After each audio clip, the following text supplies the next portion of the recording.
Some of y'all might be wondering why last episode it says the letters are from December 31st and why this episode it says they're from December 30th.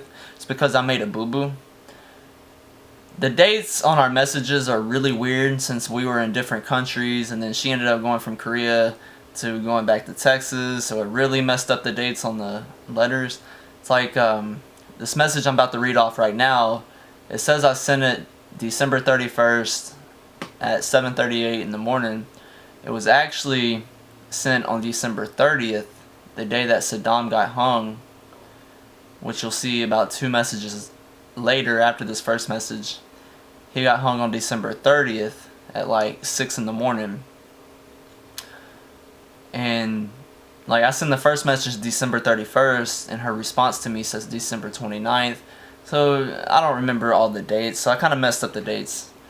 But anyways, let's begin this episode. This is going to be a quick episode. There's only a couple messages before I go home. Like the month of January, I guess me and her just strictly talked on Yahoo Messenger and on the phone. We didn't really talk on MySpace. So I really don't have any letters from January. I have a letter from me messaging her when I was on leave and we were planning on trying to meet up. And then I have the horrible message I sent to her before we split up, or pretty much what really caused us to split up. And that was the last message I sent to her. So next episode is probably going to be the last episode. It's either going to be the next episode will either be the last episode, or it will be one more episode after that explaining some stuff in detail, but next episode might be the last episode. Anyways, let's begin the last few letters. I planned on getting a webcam, so I am getting one when I get my casual pay, which will probably be on the 1st. I'll let you know when I get one. This face. That song just came back on. You know, the one song I sung last episode. My roommate keeps his iPod playing while he sleeps. I can stay up for a little bit longer. Yay, did you call me earlier today and I wasn't home? I think I missed the call and got real upset. I want you all the time, to be able to get a hold of you whenever I want, which is most of the time. But call me whenever you can, and when you can't message me, I will wait. I might be spoiled by now, but I can wait. I heart you. How many times does he have this song on his iPod? It just came back on while I was reading your last message, telling me how much you love me. No, I didn't call. Do you have Yahoo Messenger? That's what I have. Oh yeah, they killed Saddam about 3 hours ago. Yes, I have Yahoo, crazy. You can see me on cam that way.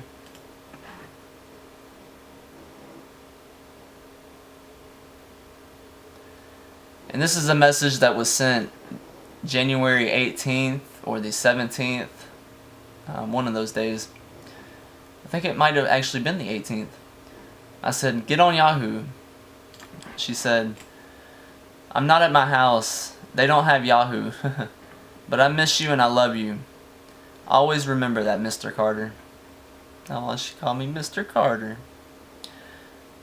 This is when she left Korea and she was back in Texas, you know, our hometown.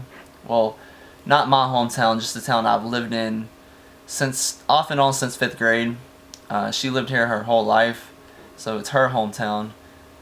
But I consider this a home place since I've lived here the majority of my life. That last message between us was January 18th. This next message is from February 17th, about a month later. And this is when I was home on leave in Texas. I'll go into a little bit of these 2 messages here, and then I'll end this episode, and the next episode will be the last episode. I got home on leave about February 12th. And I was home for 2 weeks. And my leave was completely horrible. It sucked so bad. I mean, it was good seeing family. It's good hanging out with friends. But I only got to spend 4 hours with Kamisha. Since she was already at her duty station, she was on leave in January. So by the time I got home, she was already at Fort Hood, which was about 3.5 hours away from where we live. And since she was getting ready to go to Iraq, they were doing a whole bunch of training. So they would go to the field Monday through Friday, and they would be out of the field and in their barracks or wherever they stayed on the weekends. Well, since she was in the field, we couldn't meet up, and it sucked. Like, we couldn't even really talk. You know, she didn't really have a way to talk since she was out in the field. You know, so I go a lot of the deployment, or, you know, those couple months we're talking of planning, we're going to be able to spend a lot of time together.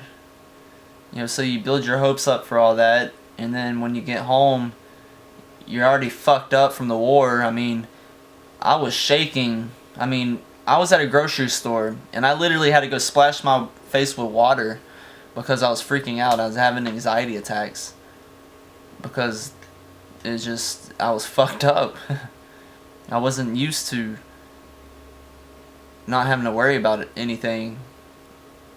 And then after getting pretty much blown up every fucking day, you know, for the first couple months, it really affected me.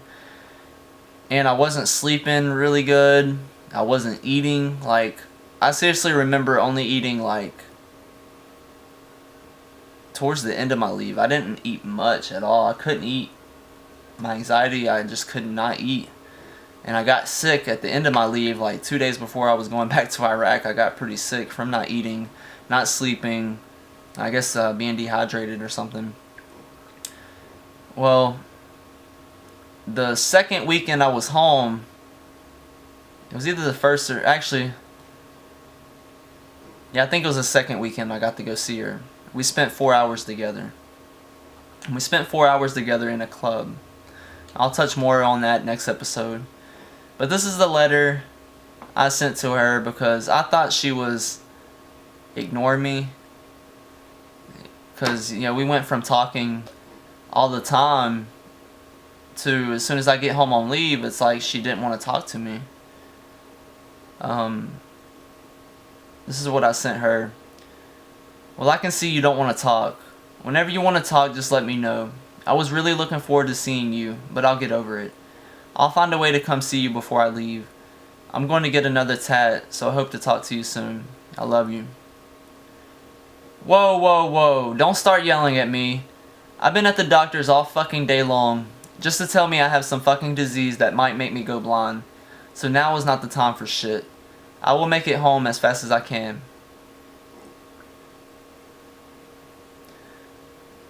See, actually, this message right here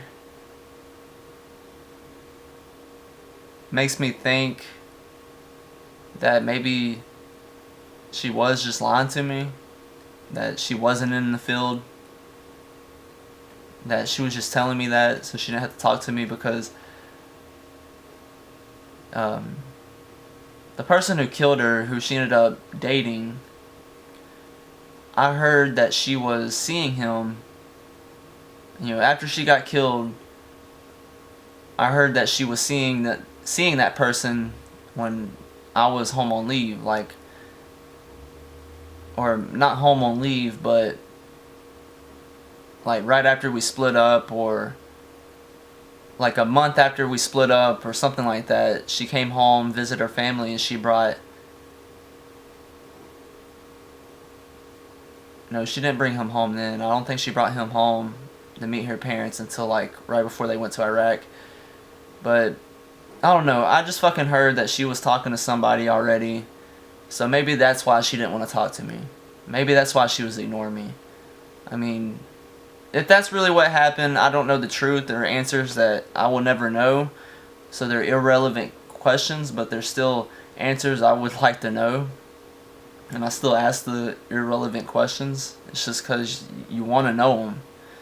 You want that closure. Hey, sorry about that. I can only record for about 10, 12 minutes at a time. Where was I? Oh, if she was talking to this guy when I was on leave, or even if it was the reason why she was ignoring me and why she ended up dating him right after we split up.